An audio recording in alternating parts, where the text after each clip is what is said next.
Hi అండి, welcome to నాను creations. I మమత. నేనైతే ఈరోజు స్పైసీగా ఎగ్ రైస్ చేశానండి.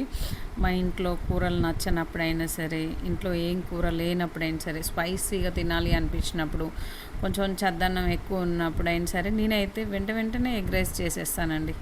చాలా సింపుల్గా అయిపోతుంది, టేస్టీగా ఉంటుంది. మనం బయట కొనే రైస్ కంటే కూడా చాలా టేస్టీగా ఇంట్లోనే ప్రిపేర్ చేస్తాను నేను ఎలా చేశాను చూపిస్తాను. ఎప్పుడు ఒకటే ప్రాసెస్. నేను సాసెస్ లేకుండా, వితౌట్ సాసెస్ అనమాట, సాసెస్ లేకుండా ఓన్లీ మసాలా వేసి స్పైసీగా టేస్టీగా ప్రిపేర్ చేశానండి. సూపర్ ఉంటుంది. నేను ఎలా చేశానో చూపిస్తాను.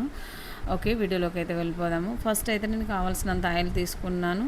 2 ఎగ్స్ అయితే బ్రేక్ చేసి వేసుకున్నాను. ఆ ఎగ్స్ మంచిగా ఉడికిన తర్వాత అందులో ఆనియన్, పచ్చిమిర్చి, క్యారెట్ వేసానండి. అవి ఖచ్చితంగా వేసుకోవాలి. వేసుకుంటే చాలా బాగుంటుంది. వేసుకోకుండా కూడా బాగుంటుంది. మనం ఏదేది వేసుకుంటామో ఆ టేస్ట్ అయితే యాడ్ అయ్యి మరింత టేస్ట్ అనేది మనకు వస్తుంది అనమాట. ఓకే, చూసారు కదా, ఇదంతా కూడా మనకు ఎగ్స్తో పాటు మంచిగా ఉడికించుకోవాలి. ఆనియన్, పచ్చిమిర్చి, క్యారెట్. ఇది స్మెల్ రాకుండా ఉండట కొరకు నేనైతే కొంచెం ఫ్రెష్ అల్లం పేస్ట్ని ఒక 1/2 స్పూన్ వరకు వేసాను.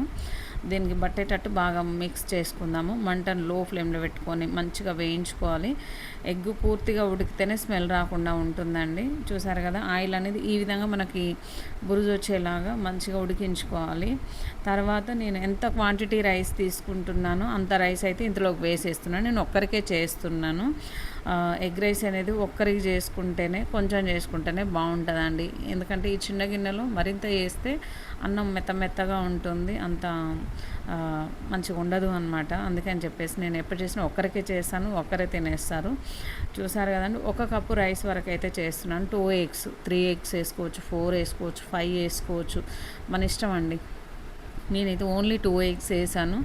మంచిగా చేస్తున్నాను. కప్ రైస్ వేసుకున్నాను. దీంట్లో కొంచెం కారం వేసాను. దీంట్లో మసాలా కూడా వేసుకోవచ్చు అండి. చికెన్ మసాలా, గరం మసాలా, మనం ఇంట్లో చేసుకునే నార్మల్ మసాలా ఇవన్నీ వేసుకోవచ్చు. నా దగ్గర లేకుండే ఇదైతే నేను బాగా పట్టేటట్టు బాగా మిక్స్ చేస్తున్నాను. చిన్న అన్నం ముద్దలు ఉంటాయి కదా, అది కూడా మనకి లేకుండా బాగా కలిపేసుకోవాలి.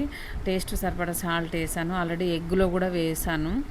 తర్వాత ఇక్కడ ఫైనల్గా కొత్తిమీర వేస్తున్నాను. కొత్తిమీర చిన్నగా కట్ చేసుకొని వేసుకొని దీని అంతటిని కూడా బాగా ఫ్రై చేసుకుందామండి.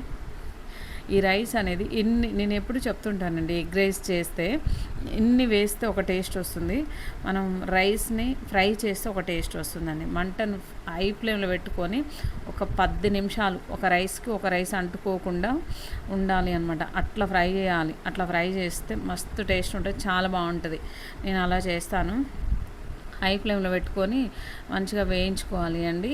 చూసారు కదండి, ఎగ్ రైస్ అనేది ఎంత బాగా అనిపిస్తుంది. ఫ్రెండ్స్, ఎగ్ రైస్ అంటే ఇష్టం ఉన్న వాళ్ళు తినాలి అనిపించినప్పుడు అప్పటికప్పుడు జస్ట్ 10 నిమిషాలలో మనకు ఉడికించిన రైస్, ఎగ్స్ ఉంటే సింపుల్గా చాలా తక్కువ టైంలో చేసుకొని తినేయండి. ఓకే ఫ్రెండ్స్, వీడియో నచ్చితే లైక్ చేయండి, షేర్ చేయండి, సబ్స్క్రైబ్ చేసుకోండి.